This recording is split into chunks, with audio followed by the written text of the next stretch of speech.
दिखाई दे। हम बहुत ज्यादा इवेंट ना करेंगे कि हम शूटिंग में हमेशा व्यस्त रहेंगे फिल्म के शूटिंग में। बाकी जब हमके यहाँ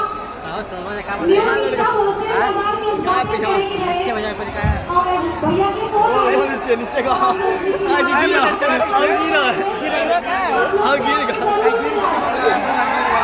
गिरेगा।